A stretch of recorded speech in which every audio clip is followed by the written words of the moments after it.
BFM Business, midi, l'heure H. L'invité avec Edwige Chevrillon. Notre invitée, l'économiste, on peut dire ça, Agnès Verdier-Molinier, bonjour. Bonjour. Merci d'être avec nous, directrice de l'IFRAP, donc le think tank libéral. Je dis ça tout de suite parce que comme ça vous positionne. On vous connaît très bien, bien sûr. Agnès, beaucoup de questions. On va peut-être commencer, puisque ça se passe en ce moment même, à Matignon. Jean Castex, nouveau Premier ministre, qui rencontre les syndicats. Premier contact, il y a eu un contact téléphonique ce week-end, mais là c'est le premier contact à Matignon. La réforme des retraites, il remet ça, il dit il y a urgence sur l'aspect financier, il scinde en deux. Tous les syndicats, Laurent Berger en tête, mais aussi Jean-François Roux de Bézieux, dit on n'y touche pas. Bon, le fait de scinder ça en deux, côté financier, on traite en urgence. Deuxième volet, le fond, un peu plus tard. C'est crédible, c'est possible, c'est absurde ? C'est logique, parce qu'on a 30 milliards là, de déficit, donc il faut absolument faire quelque chose assez rapidement. Et le problème, c'est que le gouvernement était parti sur une réforme qui ne faisait pas d'économie, qui ne repoussait pas vraiment l'âge de départ, où on était âge pivot, pas âge pivot, etc. Le sujet de la réforme du gouvernement, c'était la réforme systémique.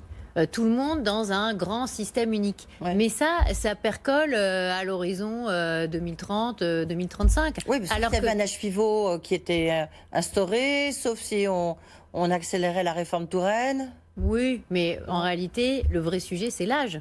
Ouais. C'est le seul sujet. D'ailleurs, tous les pays qui nous entourent sont déjà à 65 ans. On est le seul à être à 62 ans. Et d'ailleurs, on est super hypocrite parce que les syndicats ont signé pour l'Agirc-Arrco, donc les retraites complémentaires du privé, déjà de facto un âge pivot à 63 ans. Donc, il faut qu'on arrête de repousser la poussière sous le tapis. Je suis désolée, que ce soit pour Laurent Berger ou pour le MEDEF ou pour n'importe qui. Maintenant, il faut regarder les choses en face. Il va falloir repousser l'âge, que ce soit accélération de la réforme Touraine, que ce soit un âge pivot comme dans le privé, etc. Et le sujet, c'est de ne pas oublier que c'est à la fois privé et public. Parce que souvent, on réforme, on repousse l'âge, on fait payer plus cher, etc. pour le privé et on oublie un peu le public. Donc là, la question, c'est aussi la convergence des modes de calcul, des âges entre public et privé. Pour l'instant, l'âge pivot, il n'existe que sur les complémentaires des retraites de ceux qui travaillent dans le secteur privé. Est-ce qu'il y a un autre mode pour sauver l'aspect financier de ce système de retraite? Comme vous l'avez dit, c'était 30 milliards au lieu des 4 milliards prévus. Non, mais il n'y a pas d'autre mode. En réalité, il y a de plus en plus... pas hausse de cotisation, baisse des pensions, on est évidemment. déjà au maximum. Ouais. On n'arrête pas de dire qu'on a un problème déjà de modèle social, de niveau de cotisation, etc. Quand vous regardez par rapport aux pays comparables, on est déjà au max de cotisation. On ne va pas rajouter des cotisations. Les Allemands, par exemple, ils ont capé leur niveau de cotisation. Ils ont dit qu'il ne faut pas dépasser un certain niveau. Oui, d'accord. Mais donc, ce que vous êtes en train de nous dire, Agnès, c'est que là... la seule solution pour Jean Castex, parce qu'en plus ça va être décidé dans les prochains jours, c'est de dire âge de départ à la retraite 63 ans. Ça va être la révolution. Il faudrait aller beaucoup plus loin. Oui, non, en réalité, il faudrait donner un calendrier. Soyons réalistes. Il faudrait donner un calendrier pour aller à 65, voire à 67 ans. Et il faudrait avoir comme logique en régime de croisière normale, je ne parle pas en période de crise comme on l'a connu avec la crise sanitaire qui a forcément fait effondrer les recettes, on a un vrai sujet. Est-ce qu'on ne doit pas inscrire dans la loi qu'on doit équilibrer les comptes des pensions, parce qu'on est dans un système par répartition. Ça veut dire que les actifs d'aujourd'hui financent les pensions de ceux qui sont actuellement à la retraite. Si on est tout le temps en train de boucher les trous et de rajouter des rustines dans le système, en réalité, on dévoie complètement les fondamentaux du Est-ce que ça peut être suffisant par rapport à ces comptes dégradés dus à la Covid? Est-ce que c'est possible d'accélérer la réforme Touraine, donc d'avoir un trimestre de plus de cotisation? Mais bien sûr que c'est possible. Oui, c'est possible. Je veux dire, ça suffira pas. Voilà, c'est ça ma question. Ça suffira pas. Mais nous, on avait fait tous les calculs. Alors, suivant le niveau d'accélération, etc., on peut espérer d'équilibrer un peu plus pour 5 à 6 milliards d'euros si on accélère la réforme Touraine. Mais il faut à la fois accélérer la réforme Touraine, il faut repousser l'âge. Enfin, il faut faire un cocktail qui arrive finalement à un moment à réduire notre problème de financement des pensions. Parce que là où le Premier ministre a tout à fait raison, c'est qu'à un moment, on va se retrouver dans un système où on ne pourra plus payer les pensions. C'est ça qu'on veut ? Et la difficulté, c'est que si on ne repousse pas l'âge, en fait, on va vers une érosion du niveau de pension de nos retraités qui va être inéluctable. Et ça, on l'a jamais dit. Ça, c'est bizarre, on n'a jamais chiffré. Et si on fait rien ?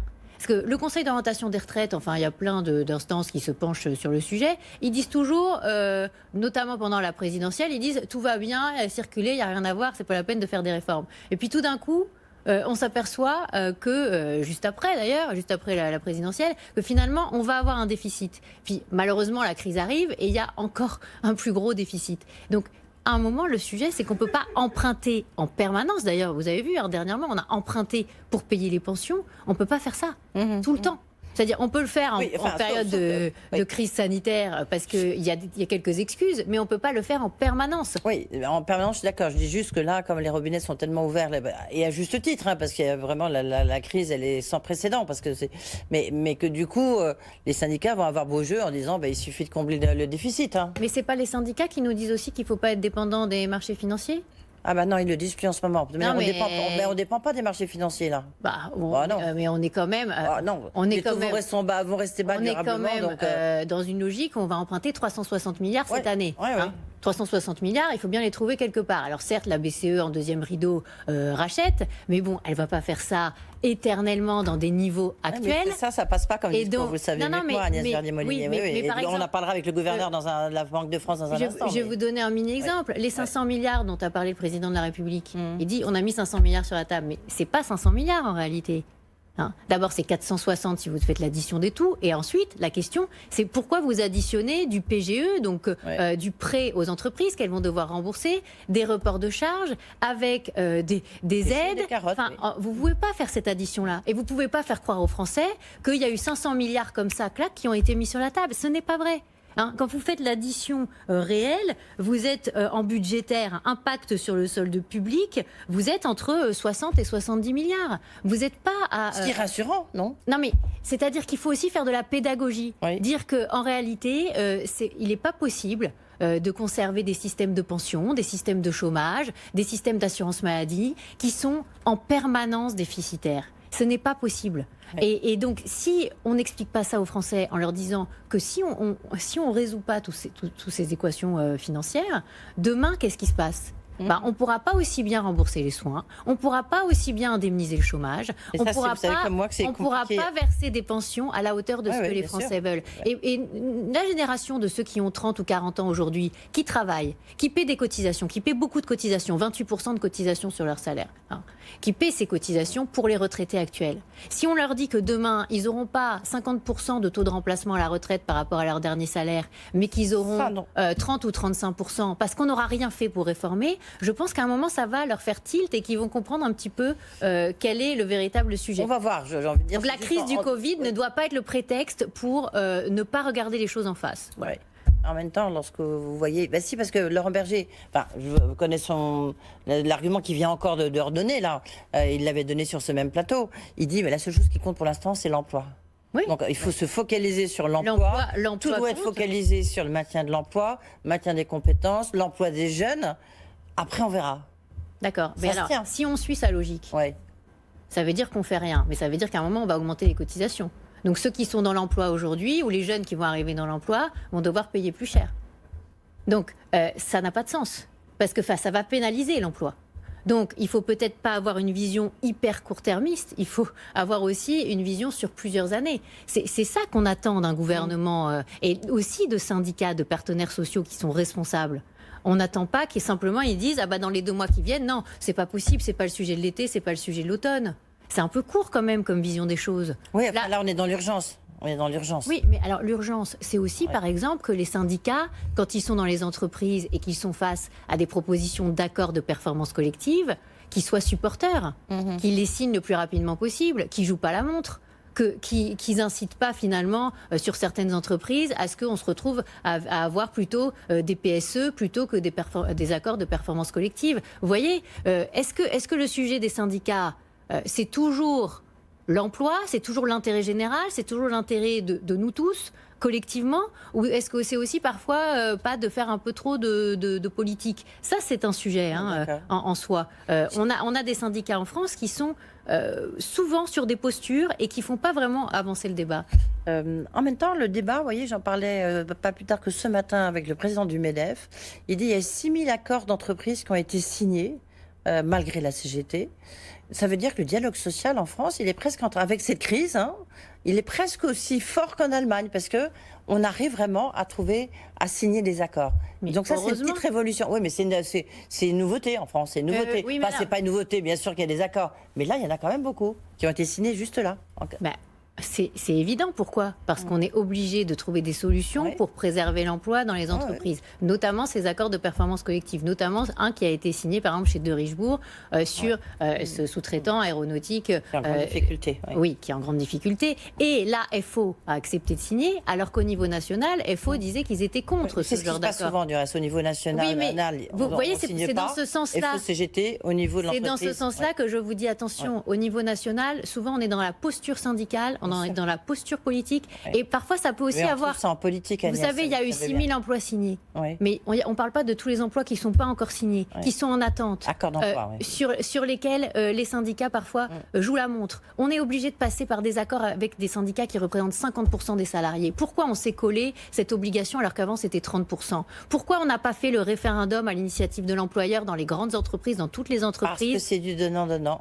Mais vous voyez, on gagnerait du temps, on préserverait plus d'emplois. Et quand on nous dit, quand nos syndicats nous disent la priorité c'est l'emploi, ça doit être aussi une vraie priorité sur le terrain tous les jours en ce moment. Agnès Verdier-Molinier de l'IFRAP, j'ai encore une question de fond, j'ai encore une petite question, mais je ne sais pas si vous pouvez me répondre, hein, mais je vous la pose quand même.